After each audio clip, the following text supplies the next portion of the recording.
नमस्कार। हम आज बात करेंगे पर्यावरण के ऊपर। हमारे साथ हैं जाने माने प्रोफेसर आनंद कुमार जी, जो हमें बताएंगे कि पर्यावरण को कैसे सुरक्षित रखना है, पर्यावरण के बारे में जानना चाहिए। जो पॉलीथीन्स आजकल बहुत ज़्यादा हानिकारक है हमारे वातावरण के लिए भी, हमारे खुद के लिए भी, कितनी हानिकारक है और कितना इससे हमारे आने वाली पीढ़ी को भी नुकसान हो सकता है, इन्हीं सब पर हम चर्चा करेंगे प्रोफेसर आनंद कुमार जी से। सर, आपका पहले तो हमारे खोज खबर चैनल पर बहुत बहुत स्वागत है। बहुत धन्यवाद आपको। सर, बात करें हम पर्यावरण की, बात करें जल की, बात करें हम पेड़ पौधों की, बात करें हम वो तमाम चीज़ों की जो हमें प्रकृति ने फ्री में दी हैं, कहें तो हमें उनकी सराहना करना चाहिए, उसे बचा के रखना चाहिए। जिस तरीके से आजकल पर्यावरण को जो है दूषित किया जा रहा है, उसको बर्बाद किया जा रहा है, कहीं ना कहीं खामियाजा जो है हमारे आने वाली पीढ़ियां भुगतेंगी। क्या कुछ कहना चाहेंगे इस पर? देखिए, हमारा जो प्रकृति का निर्माण है, इसके 5 हिस्से हैं: जल, जंगल, जमीन, जानवर और मनुष्य। इसमें जानवरों से कोई शिकायत नहीं है, और जल में जो जीवन है उससे भी कोई समस्या नहीं है। जो जंगल के लोग हैं, चाहे आदिवासी हों चाहे जीव जंतु हों, वो भी प्रकृति को माँ की तरह समझते हैं। ये जो हम औद्योगिकरण के नशे में झूम रहे लोग हैं, शहरों में रह रहे लोग हैं, इन्होंने ही प्रकृति को अपने लिए इस्तेमाल की चीज़ समझ करके मनमाना दोहन किया है। और 400 साल में दुनिया इस हद तक बिगड़ गई है कि अब दुनिया के जो बड़े शहर हैं वो रहने लायक नहीं रह गए हैं। आप दिल्ली का उदाहरण लीजिए। दिल्ली भारत की सबसे साधन संपन्न नगरी का नाम है। ये भारत की राजधानी भी है। भारत के राष्ट्रपति, प्रधानमंत्री, सेना के मुख्य अध्यक्ष, सर्वोच्च न्यायालय के प्रतिनिधि, मुख्य न्यायाधीश, सभी दलों के नेता, सांसद, ये सब लोग दिल्ली में रहते हैं। और दिल्ली की हवा जीने लायक नहीं है, और दिल्ली का पानी पीने लायक नहीं है। क्यों? क्योंकि आपने जब दिल्ली में पर्यावरण प्रदूषण को हम बर्दाश्त कर रहे हैं, और इसके बारे में अलग अलग दलों की राज्य में और केंद्र में सरकार है, फिर भी आपस में कोई प्रतियोगिता नहीं कौन ज़्यादा पर्यावरण मित्र की नीतियां अपनाएगा, तो बाकी देश के बारे में कहना जरूरी नहीं है।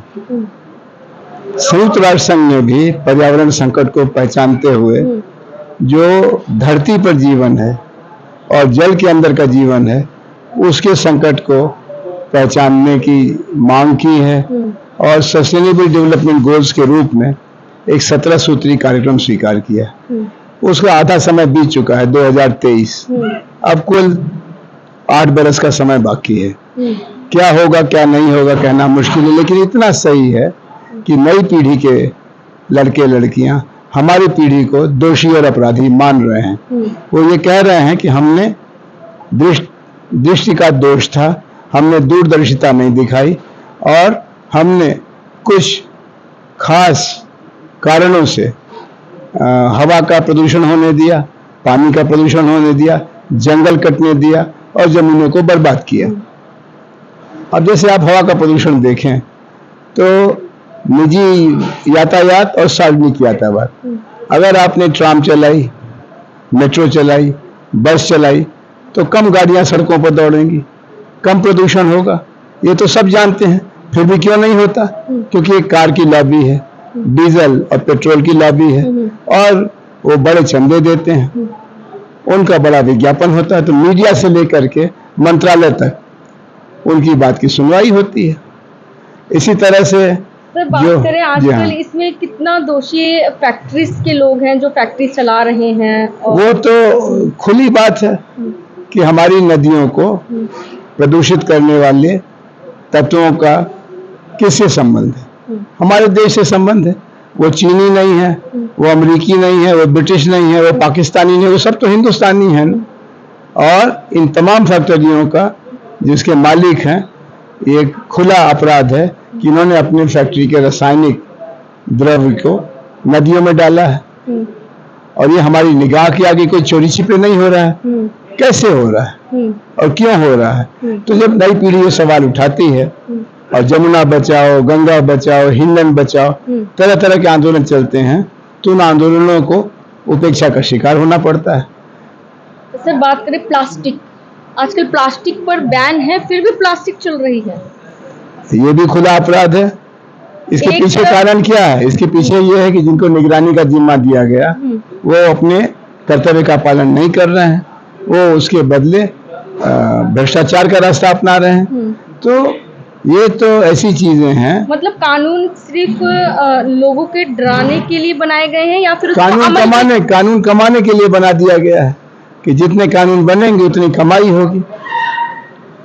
तो या बोल रहे हैं, सबके सामने बोल रहे हैं? नहीं, हम नहीं, ये तो सर्वोच्च न्यायालय जानता है, ये पुलिस का आईजी जानता है, ये भारत की सरकार, उत्तर प्रदेश की सरकार जानती है, ये यूपीए की सरकार जानती थी, एनडीए की सरकार जानती है।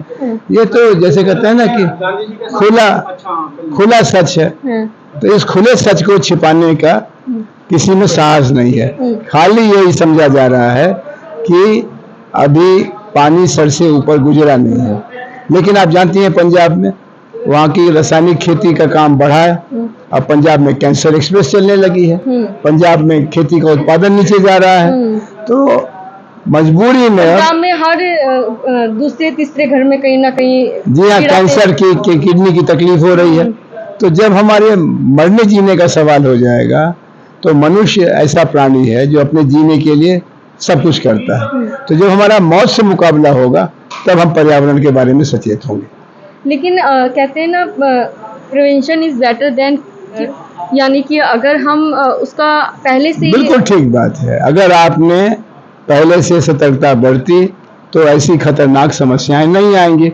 लेकिन हम ऐसा मानते हैं कि हमारे पास ऐसी मशीनें हैं, ऐसी टेक्नोलॉजी है, पानी प्रदूषित हो गया तो पानी का एक उद्योग खुल गया और जगह जगह बोतल का पानी पीने लगे लोग। लोग नहीं पूछते कि ये पानी का औद्योगिकरण क्यों किया गया? पानी तो प्रकृति के द्वारा मुफ्त मिलता है। इसी तरह से अब हवा खराब हो गई है तो अमीर लोग, मध्यम वर्ग के लोग एयर प्यूरिफायर लगाते हैं, उसकी एक बड़ी भारी इंडस्ट्री खड़ी हो गई है। बिजली के बारे में हमने जगह जगह एसी चल रहे हैं जिसकी बैक से जो हवा आती है बड़ा ही दूषित होती है। तो अब ये हम मध्यम वर्ग के लोग, उच्च वर्ग के लोग जनहितकारी जीवन शैली अपनाने से इनकार कर रहे हैं और अपने पैसे के बल पर टेक्नोलॉजी का दुरुपयोग करते हुए एक शॉर्ट साइटेड अल्पदृष्टि की जीवन शैली अपना रहे हैं। ये ज्यादा टिकने वाली नहीं है।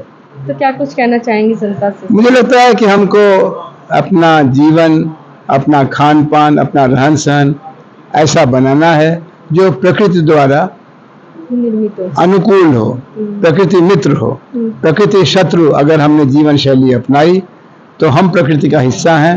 अगर प्रकृति का आज नाश हो रहा है तो कल हमारा नाश होना निश्चित है। सर बात करें, आपने देखा होगा पहले गौरैया एक चिड़िया होती थी, बहुत दिखती थी, जो कि बड़ी, उसको देखते ही बड़ा एक मन खुश होता था सुबह सुबह, लेकिन वो अब लुप्त हो चुकी हैं। इस समय गौरैया के बारे में कहते हैं कि 5G जी हाँ, ये जो टावर है, मोबाइल फोन का टावर है, तो हमको मोबाइल और गौरैया में से चुनना है।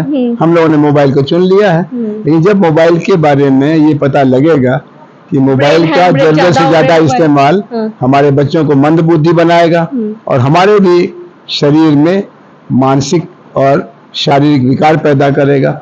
जैसे सिगरेट के बारे में आज पता चल गया ना कि सिगरेट पीने से कैंसर होता है। तो एक उद्योग, एक लॉबी पूरी थी जो तंबाकू की लॉबी थी, बड़ा विज्ञापन देती थी, बड़ा प्रचार करती थी। सिनेमा में सिगरेट पीना एक हीरो का शौक बनाया जाता था। लेकिन आज आप देखते कि नई पीढ़ी ने कोका कोला से लेके सिगरेट तक को त्याज्य कर दिया। तो हमें इस पर भी भरोसा करना चाहिए कि अगर विज्ञान हमको शिक्षा देगा तो तमाम विज्ञापन और लॉबी के बावजूद हम उचित जीवन शैली की तरफ बढ़ सकते हैं। आने जो युवा हैं उन्हें क्या संदेश देना चाहेंगे? नई पीढ़ी से हम क्षमा मांगते हैं कि हमारी पीढ़ी ने पर्यावरण के साथ बहुत खिलवाड़ किया। ऐसा नहीं कि हमको पता नहीं था, गांधी जी ने मना किया था, संतों महात्माओं ने मना किया था, वैज्ञानिकों ने मना किया था, लेकिन हम भोगवाद के नशे में थे, कॉरपोरेट के चंगुल में थे। विज्ञापन और बाजार की दुनिया में थे। आप विज्ञापन से, बाजार से ऊपर विज्ञान को महत्व दीजिए और आप हमारे दोषों के लिए हमको क्षमा करते हुए इस प्रकृति को, जल, जंगल, जमीन, जानवर को बचाने की कोशिश करिए। तो ये थे हमारे साथ प्रोफेसर आनंद कुमार जी, जिन्होंने यही कहा कि प्रकृति को बचाने के लिए आप लोगों को अहम कदम उठाने चाहिए, तभी हम लोग इस प्रकृति का भोग कर सकेंगे, क्योंकि प्रकृति हमेशा हमें देती है, हमसे कभी कुछ लेती नहीं है। उन्होंने केवल देना ही सीखा है, कभी हमसे लेना नहीं सीखा है। लेकिन प्रकृति से खिलवाड़ कहीं ऐसा ना हो कि हमें भारी पड़ जाए और उसका भुगतान हमें अपनी जान दे करके देना पड़े। तो इसी के साथ आप लोग खोज खबर को देखते रहिए। खोज खबर को सब्सक्राइब कीजिए, लाइक कीजिए, शेयर कीजिए, कमेंट्स करना ना भूलें। धन्यवाद।